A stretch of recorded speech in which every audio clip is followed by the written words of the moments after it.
5 lakh salary, 300 एकड़ में बना आवास, राष्ट्रपति को मिलती है ये सारी सुविधाएं। देखें पूरी वीडियो। नमस्कार, मैं महिमा सिंह और आप देख रहे हैं रेट्स न्यूज झारखंड।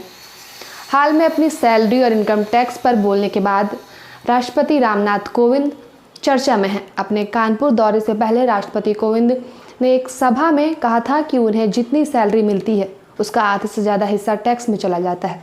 इससे ज़्यादा बचत तो एक टीचर की होती है। क्या आप जानते हैं कि भारत में राष्ट्रपति की सैलरी कितनी होती है? वह इनकम टैक्स के दायरे में आते हैं या नहीं?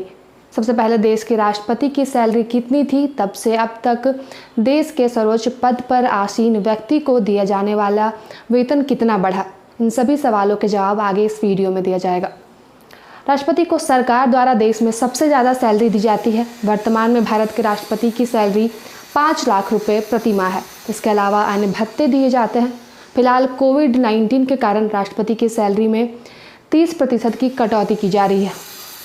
वर्ष 2017 में भारत सरकार ने देश के प्रेसिडेंट की सैलरी बढ़ाने का फैसला किया था। तब राष्ट्रपति का वेतन बढ़ाकर 5 लाख रुपए प्रति माह किया गया था, जो अभी जारी है। रिटायरमेंट के बाद भी राष्ट्रपतियों को आजीवन आवास, स्वास्थ्य व चिकित्सा सुविधाएं और अन्य लाभ दिए जाते हैं।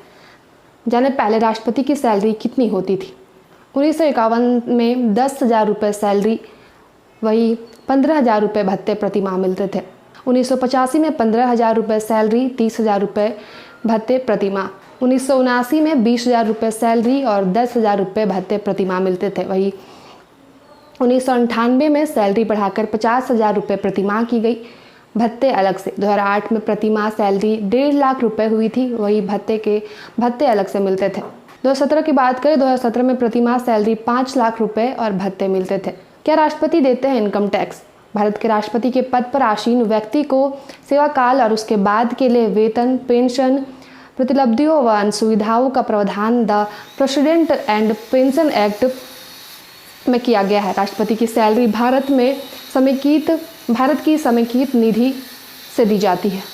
भारत की सुप्रीम कोर्ट के अनुसार ऐसी कोई भी आय जो किसी कानून के तहत आयकर से रहित नहीं है, उस पर इनकम टैक्स देना होता है। ना तो इनकम टैक्स एक्ट और ना तो प्रेसिडेंट पेंशन एक्ट में राष्ट्रपति की सैलरी को आयकर से बाहर रखा गया है। इस अनुसार राष्ट्रपति को भी इनकम टैक्स देना पड़ता है। हालांकि अगर राष्ट्रपति अपनी सैलरी भारत की समेकित निधि को समर्पित कर देते हैं तो उन्हें उस आय पर कर नहीं देना होता। यह नियम देश के किसी भी अन्य कर्मचारी पर भी लागू होता है। शुक्रिया, आप देख रहे थे रेट्स न्यूज झारखंड।